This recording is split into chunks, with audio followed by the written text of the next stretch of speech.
And here is the lady on our little couch. Evening, Björk. Evening. How are you? All right. Thanks. Have you ever seen us before? Do you get MTV up in Iceland? Yes, but you have to be rich enough to own a satellite to put, like disc to put on your roof. Oh, yeah. So you've never seen us before? Yeah, I see you when I go to hotels, because most hotels have it. Yeah, that's true. You turn up with something better to do. How are you doing? How's the album doing? Yeah, pretty well, actually. Yeah? It's gone like 10 times better than I ever thought, really. Why, what did you think was going to happen then? To tell you the truth, I guess I didn't even think about it.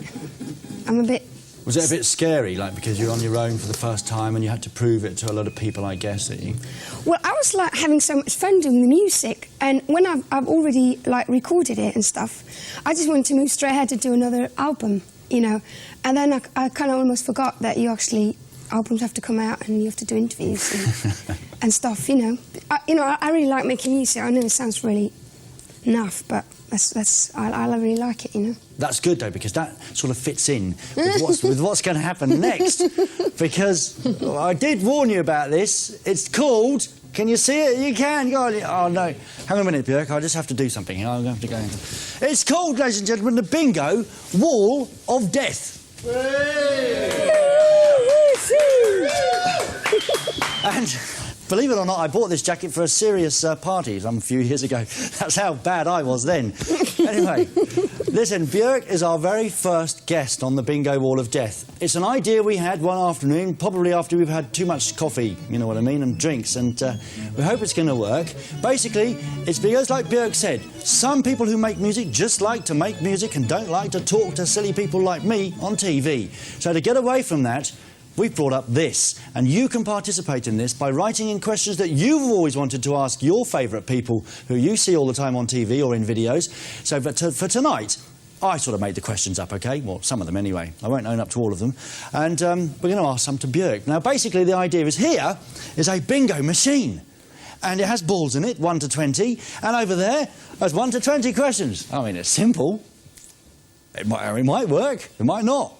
I don't know. Some of the questions, Björk. I'll just have to get my little pointer down here. OK. Look at this. Excellent.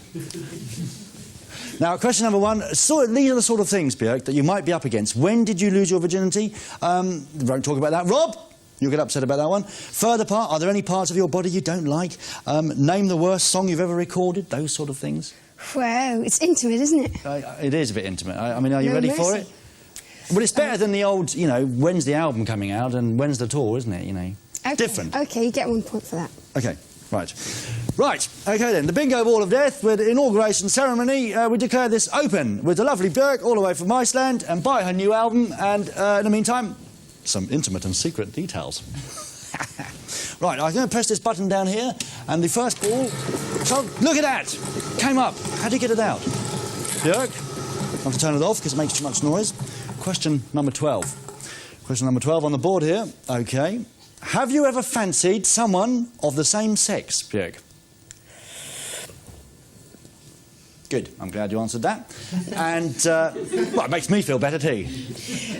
Yeah, I never met her, though. She was this brilliant Norwegian skate queen. She did skates in the Olympics when I was a kid on telly. Is she still around now? I think, actually, she kind of, you know, is kind of dead, you know. Is she? Dead, or at least very old, I suppose. Yeah, no, I mean, she used to skate, like, even before I was born, like 1930 or something. Oh, but I just saw her on the telly. And did you have a sort of a fixation with her when you were young? How old were you when you fancied her then? I can't remember. Yes, you can.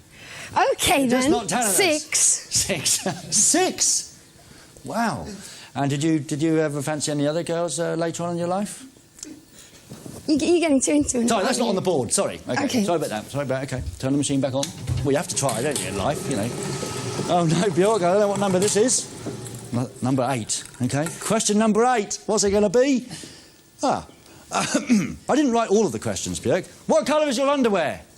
White. White. Excellent. And it's clean, of course, because you never know if you're going to have an accident. Do mums in Iceland say that?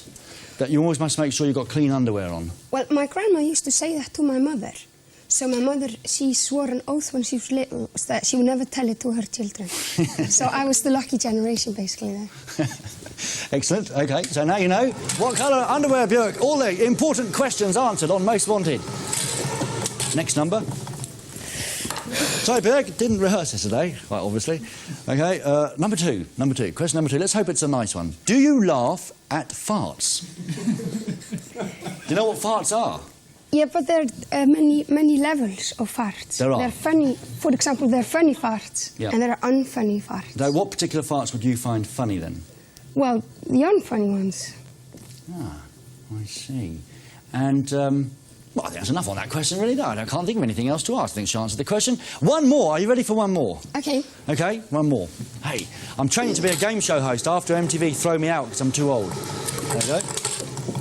Balls all over the place here. Question number 9, I think. Björk, sorry. Must pronounce it properly. Number 9, down here. Should rock stars stop after the age of 40? Stop what? It doesn't say, but I mean stop making music, I guess. Depends who it is, really. Yeah. You know, that's a trick, isn't it? I mean, will you stop after 40, or do you plan to keep going? I think I'll be, like, sort of fat and old and like, 45, really happy singing at a Spanish restaurant somewhere, pretending I'm Spanish, probably. Excellent. That sounds like a good career move. Anyone that is over the age of 40 now that you think should be sort of stopped some time ago? I just remember the good ones. Yes, yes. You know, you got a good one. You got Iggy Pop, you know. Yeah, he was on the show the other day. He's fantastic. He's about 95, but he's fantastic still. He's gorgeous. He is gorgeous. Completely gorgeous. Of course, I'm glad you didn't think that. It depends, of course, because I'm not far from 40, and you don't think I should stop yet, do you, really? Go on. Oh, excellent. OK. Well, Björk, I'd like to say everyone here in the studio, cameramen and Rachel, we should give Björk a big round of applause there for a fantastic inauguration. It wasn't too difficult, was it? It wasn't that bad, was it? No, I'm fine. Excellent, OK. Yeah. Right. Right, Alan, I'll get you later for this. OK, back to the videos now. Björk has chosen to see her Most Wanted video, and I hope she is still going to stay around to bring us some great live music at the end of the show. You are, aren't you? Yep, one more tune. Good. You're still our friend then, good. And the video you've chosen to see? Yeah, I just remember seeing, like, 5 years ago or something, this really funny video. I'm not too crazy about the tune. I mean, it's a good tune, but the video is excellent. It's Going Back to Cali with LL Cool J. OK, cool. OK, let's have a look at Björk's Most Wanted video, LL Cool J, and we'll be back with more live music and more of the same later on. Don't go away.